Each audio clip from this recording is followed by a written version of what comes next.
Hello friends, welcome to the exam hacker YouTube channel. दोस्तों, आज की इस वीडियो में हम लोग क्या डिस्कस करने वाले हैं। आज की इस वीडियो में हम लोग इस प्रश्न को यहाँ पे सॉल्व करेंगे। यहाँ पे बोल रहा है कि अफ्रीका में बहुत ही ज़्यादा नेचुरल रिसोर्स है, ठीक है, और परिमित प्रकार से प्राकृतिक संसाधन है अफ्रीका में। फिर भी औद्योगिक दृष्टि से जो अफ्रीका है सबसे पिछड़ा महाद्वीप है। ऐसा क्यों, इसकी समीक्षा कीजिए। तो देखो, वैसे अफ्रीका महाद्वीप की बात करें तो अफ्रीका महाद्वीप हमारा सेकेंड लार्जेस्ट हमारे कॉन्टिनेंट है एशिया के बाद। और अफ्रीका में तीनों ही ट्रॉपिक ऑफ कैंसर, इक्वेटर और ट्रॉपिक ऑफ कैप्रिकॉर्न तीनों ही गुजरते हैं। तो यहाँ से क्लाइमेट की दृष्टि से आप देखोगे तो बहुत ज़्यादा डाइवर्स है। और यहाँ पे नेचुरल रिसोर्सेज की बात करें, नेचुरल रिसोर्सेज में मिनरल रिसोर्स की बात करें, जैसे हमारी गोल्ड हो गया, डायमंड हो गया, आयरन ओर हो गया, कोयला हो गया, पेट्रोलियम हो गया। इसके अलावा जो हमारी वाटर्स है जिससे कि हम इलेक्ट्रिसिटी जनरेट कर सकते हैं, तो पोटेंशियल ऑफ इलेक्ट्रिसिटी जनरेशन, ये चीज़ें आप देखोगे तो ये बहुत ही ज़्यादा रिच है कंट्री। इसके साथ साथ आप देखोगे तो कोस्टल एरिया, बहुत ही ज़्यादा लंबे कोस्टल एरिया हैं अफ्रीका में, जो कि ट्रांसपोर्टेशन एंड कम्युनिकेशन के लिए वो फैसिलिटेट करते हैं। तो इन सब चीज़ों के होने के बावजूद भी अफ्रीका देखोगे तो सबसे कम इंडस्ट्रियलाइज हमारा कॉन्टिनेंट है। ऐसा इसलिए क्योंकि इंडस्ट्रीज़ के लिए सिर्फ ऐसा नहीं है कि नेचुरल रिसोर्सेज यानी रॉ मटेरियल वहाँ पे अवेलेबल हो। इंडस्ट्रीज़ के लोकेशन के लिए बहुत सारे फैक्टर्स हमारे रिस्पॉन्सिबल होती है। अब देखो, रॉ मटेरियल तो है अफ्रीका के पास, लेकिन इंडस्ट्रीज़ को इंस्टॉल करने के लिए कैपिटल नहीं है, ठीक है। कैपिटल की कमी है, वहाँ की जो पॉपुलेशन है वो पुअर है और उनके पास बेसिक चीज़ें के लिए ही पैसे नहीं बचते, तो फिर वो इंडस्ट्रीज़ को कैसे लगाएंगे, ठीक है। तो कैपिटल कम है। और मान लो इंडस्ट्रीज़ डेवलप्ड कंट्री वहाँ पे लगाना भी चाहेगा तो तब पर भी वहाँ पे सूटेबल अदर जो फैक्टर्स है वो नहीं है। जैसे इंडस्ट्री लगाने के लिए ट्रांसपोर्टेशन की सुविधा उपलब्ध होनी चाहिए, ठीक है, उसको मार्केट तक पहुँचाने के लिए।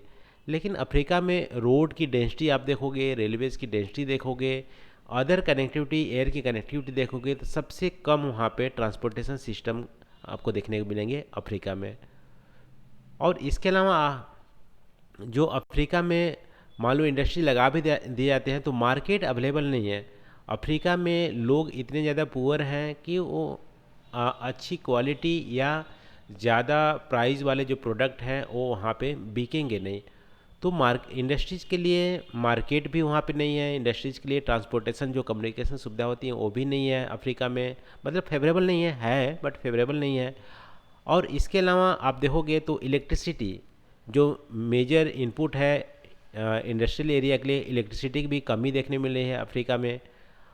तो और इसके अलावा आप देखोगे स्किल्ड लेबर की ज़रूरत पड़ती है, तो वहाँ पे जो स्किल्ड लेबर कम देखने को मिलते हैं, लेकिन उतनी ज़्यादा नहीं है। तो क्वालिटी ऑफ ह्यूमन रिसोर्सेज की कमी देखने को मिल रही है। तो कुल मिला के यहाँ पे आप बोल सकते हो कि इंडस्ट्रीज़ के लिए एक फैक्टर तो है वहाँ पे, नेचुरल रिसोर्सेज तो है अफ्रीका में, लेकिन अदर जो फैक्टर्स हैं, मार्केट की एक्सेसिबिलिटी, स्किल्ड लेबर, ट्रांसपोर्टेशन की सुविधाएं, कम्युनिकेशन की सुविधाएं, इलेक्ट्रिसिटी, ठीक है, टेक्नोलॉजी, कैपिटल, ये सब चीज़ें वहाँ पे पुअर हैं। इसकी वजह से जो कॉन्टिनेंट है वहाँ पे इंडस्ट्रीज़ कम लोकेटेड है या कम अट्रैक्ट हो रही है। इसके अलावा आप बोल सकते हो कि अफ्रीका में क्लाइमेट बहुत ज़्यादा हार्श होती है, यानी कि मेजर पोर्शन ऑफ अफ्रीका में आप देखोगे तो क्लाइमेट वहाँ पे या तो डिजर्ट है या हमारी इक्वेटोरियल क्लाइमेट है, जहाँ पे बहुत ज़्यादा मॉइस्चर होता है, ह्यूमिडिटी होता है। तो इस कंडीशन में इंडस्ट्रीज़ को वहाँ पे आप लोकेट करते हो, तो जैसे कि यूरोपियन की जो टेक्नोलॉजी है इंडस्ट्रीज़ की काम करने की, वो क्या है, टेम्परेट क्लाइमेट में अच्छे तरह से स्मूथली काम करते हैं, ठीक है, थोड़ा बहुत वेरिएशन होने पे। लेकिन अफ्रीका में सेम टेक्नोलॉजी आप इम्प्लीमेंट करते हो तो वहाँ पे काम नहीं करेगा, क्योंकि जो क्लाइमेट है बहुत ज़्यादा गर्मी है या बहुत ज़्यादा मॉइस्चर है वहाँ पे। बहुत ज़्यादा ठंड भी है कुछ एरिया में। तो ऐसे एरिया में इंडस्ट्रीज जो सेम टेक्नोलॉजी है यूरोपियन की वो वहाँ पे अप्लीकेबल नहीं होती है, और अफ्रीका के लिए अलग से टेक्नोलॉजी इंडस्ट्रीज़ के लिए इनोवेशन की ज़रूरत है, जो कि वहीं के लोग कर सकते हैं और वहाँ के लोग उतने कैपेबल नहीं हैं, और बाहर के लोग यदि करते हैं तो उसको प्रॉफिट चाहिए, जबकि अफ्रीका में फेवरेबल क्लाइमेट या फेवरेबल कंडीशन नहीं देखने मिले इंडस्ट्रीज़ के लिए जो कि प्रॉफिट ह्यूज जनरेट करे।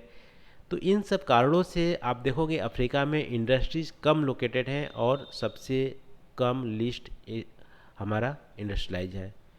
इसके अलावा और भी मेजर फैक्टर्स हैं, ये छूट गया था यहाँ पे। पॉलिटिकल स्टेबिलिटी आप देखोगे तो अफ्रीका में नहीं है, बहुत सारे कंट्रीज जो है इनस्टेबल होते हैं, पॉलिटिकल अनरेस्ट है वहाँ पे। और आप देखोगे तो वहाँ पे जो सिविल वार जैसे कंडीशन होती है, और एकजुटता की कमी है अफ्रीकन नेशन में। तो ये सारे फैक्टर जो हैं इंडस्ट्रीज़ को लोकेट करने के लिए अट्रैक्ट नहीं कर रही हैं, या वहाँ पे लोकेट के लिए फेवरेबल इन्वायरमेंट क्रिएट नहीं कर रहे हैं। बट फ्यूचर में अफ्रीका में ये सब चीज़ें जब अच्छी हो जाएंगी तो वहाँ पे इंडस्ट्रीज़ बहुत ज़्यादा अट्रैक्ट होंगे।